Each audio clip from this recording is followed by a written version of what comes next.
Hello. So, listening to Venerable Samton's eloquent description of arrogance and also her talk about humility inspire me to sort of revisit my own experience with arrogance. Because, of course, having realized that considering myself the most humble of all is actually a form of arrogance, I figured there was something there to be learned from. So I've been having this acquaintance with arrogance for a long time. And as I looked at it, one of the things that was very clear to me is how one of the underlying factors was this very subdued yet strong spirit of competition. Very much under the surface, but just sort of running the show in the background. And not just, and the competition was really big friends with comparing. So comparing myself with others and competing as to the best buddies that sort of were the foundation for arrogance. And of course, in doing that, finding myself inferior in some way, in some standard, in some kind of nebulous measure that only I was aware of. And so, therefore, feeling a great deal of discomfort and feeling a great deal of pain for finding myself short, inadequate, or in other ways, failing. And so, trying to avoid, of course, trying to sidestep that very poor self-image, then came the need for overinflating myself in some aspects. Now, this arrogance was not present all the time in every situation. Of course, he was subject to his own causes and conditions and different factors that caused it to arise. Nonetheless, there were some similarities in the situations and conditions in which it would come up. For example, noticing that some person was better than me in some area, then the thought would be generated such as, oh, that person is better than me in this situation, but I am better than they are in this other situation. I'm just not going to tell them about it. Or this person thinks she's better than me. In reality, she's not. I'm just playing myself down so as not to make her feel bad.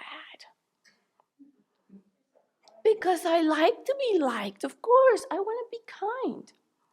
And so then the arrogance would morph into something else, perhaps something more insidious, something harder to identify. Because after all, I was being kind. And also, arrogance was accompanied with this sense of disparaging others' qualities and abilities, either verbally or mentally. All with the goal of propping myself up and giving myself some credit for something that in fact wasn't there. Wanting to be at the top, thinking that there's only a space for one person at the top, and of course it's me.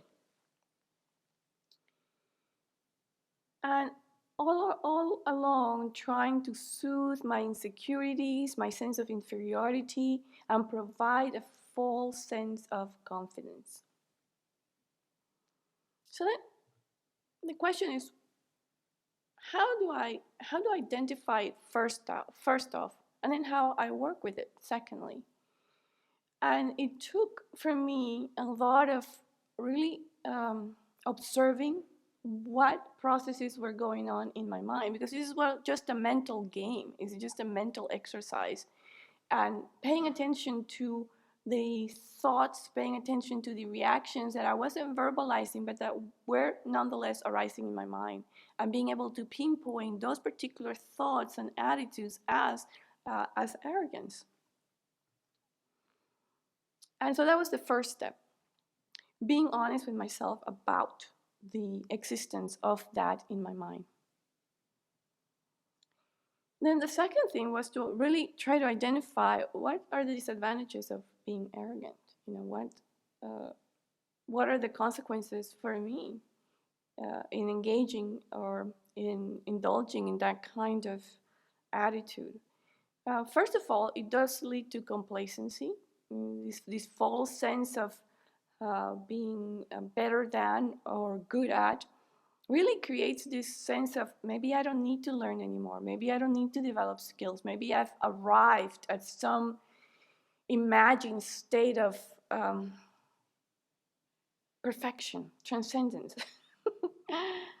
Also, arrogance can be the doorway to a lot of negative behaviors, right? Like lying about my skills and abilities, both to myself and others.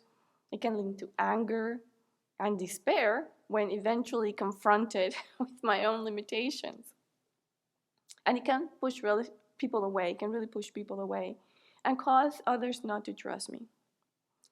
And I think it can also lead to hatred of those that who we perceive to be better than, perceive better than me in some area. So it just basically leads to a lot of suffering. And I realized as I was doing this sort of work with arrogance that it's really this competing and comparing behavior that underlies that is a learned behavior. Something that somehow I know how I learned it. I just don't want to go into that. That's a whole nother BBC. But because it's a learned behavior, thankfully we can unlearn it. And I basically have, I would like to think that I have embarked on the journey of unlearning it and trying to be a lot more honest with myself and with others about where my abilities lie. So that's the first step, is recognizing that it leads to suffering and recognizing that there is no shame in admitting where my limitations are, right? So learning to accept that and learning that just because I feel arrogant doesn't mean that I actually know anything or that I am wiser about my own mental states or even happier or kinder person. So the other step that I find that's very crucial is learning to accept where I am at any given moment and to be okay with that. Reassessing my own abilities and skills with a more balanced approach and a more honest approach actually supports self-confidence. Knowing where I am and where I am not really allows me to be much more comfortable in whatever environment I am, and also allows me to open my mind to be receptive as to what else I can learn, how else I can improve myself. And accepting that always there will be somebody better than myself, and always there'll be somebody with less skills in some area or another. And that's okay, that's life. So with a more balanced perspective, I can get true confidence in myself and my abilities, and I can stop looking at life as a competition, as a win-lose situation. And then I can start practicing rejoicing instead of competing, rejoicing at other people's skills and qualities. Right? And so I'm wishing them to be happy. Every time someone gets to do something that I wanted to do but I'm not able to, I can just rejoice and say, oh wow, may that person be happy with what they're doing, and may they be able to benefit many beings by doing that. And that fills my heart with encouragement, that fills my heart with kindness, that fills my heart with joy. So if I have a skill then that can be used in the service of others, then I will offer it. Then I can offer it freely and willingly. And likewise, if others have abilities that I don't, greater than mine, then I can strive to support them in benefiting others. In that way, the overall sum of our efforts is greater. So whereas competing is a win-lose endeavor, cooperation in this way is a we all win approach. When I feel like when I nurture the spirit of cooperation, then I don't have to be arrogant, right? Because whatever I cannot do, somebody else can. When I do well, I rejoice, and when others do well, I likewise rejoice. And when I falter, others cover for me, and when others falter, I cover for them. So that's what I have learned.